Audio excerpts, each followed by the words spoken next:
Toshkentning eski mahallasida, tor ko'chalarning oxirida 3 qavatli eski uy bor edi. Pastki qavatda yashagan Xolida kampir har kecha soat 23:47 da derazasiga kichik chiroq yoqib qo'yardi. Mahalla bolalari orasida afsona yurardi. Agar Xolida kampirning chirog'i ochib qolsa, o'sha kecha kimdir yo'qoladi. Bir yomg'irli noyabr kechasi 19 yoshli Sardor uyga qaytayotgan edi. Chiroq yo'q edi. Deraza qorong'i. Sardor yaqinlashdi va ichkarida ochiq kitob yonida o'zining rasmini ko'rdi. Bugungi kiyimida yomg'ir ostida.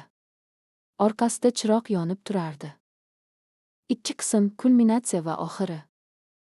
Orqasidan yengil ovoz eshitildi. Sen kech qolding. Hech kim yo'q edi. Faqat ovoz va endi chiroq Sardorning qo'lida yonib turardi. Sariq alanga iliq nafasday teginardi.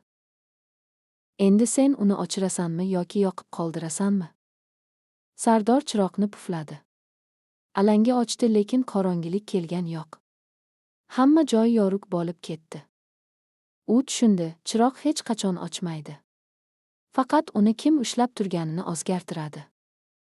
Ertasi kuni yangi afsona paydo bo'ldi. Endi Sardorning derazasida har kecha chiroq yonadi. Soat 23:47 da va agar u ochsa endi boshqa birov uni yoqib qo'yadi. Sardor ertasi kuni uyg'onganida derazasi oldida chiroq hali ham yonib turardi.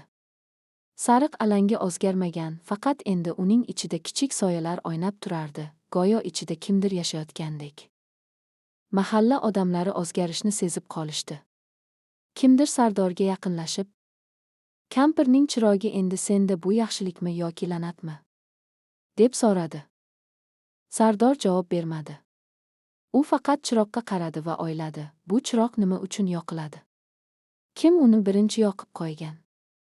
Kechasi soat 23:47 da Sardor derazaga yaqinlashdi.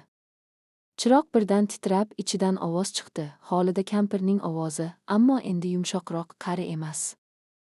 Bu chiroq vaqtning kaliti, bolam. U ochmaydi, chunki u o'tmishni, hozirni va kelajakni birlashtirib turadi. Har kim uni ushlasa, o'z yo'lini topadi, lekin agar qo'rqsa, o'sha yo'l uni o'ziga qaytarib olib keladi. Sardor chiroqni qo'liga oldi. Qo'li titramadi. U puflamadi, aksincha, alangani yanada kuchaytirdi. Shu lahzada mahallada yangi voqea boshlandi.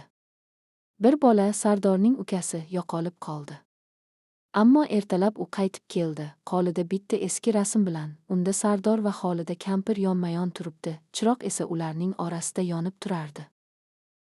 Sardor tushundi, chiroq nafaqat yorug'lik beradi, u odamlarni bir-biriga bog'laydi.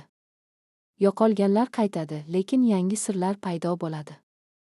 Endi har kecha soat 23:47 da Sardorning derazasida chiroq yonadi. Va agar u ochsa endi boshqa birov uni yoqib qo'yadi. Lekin endi bu boshqa birov sen bo'lishing mumkin.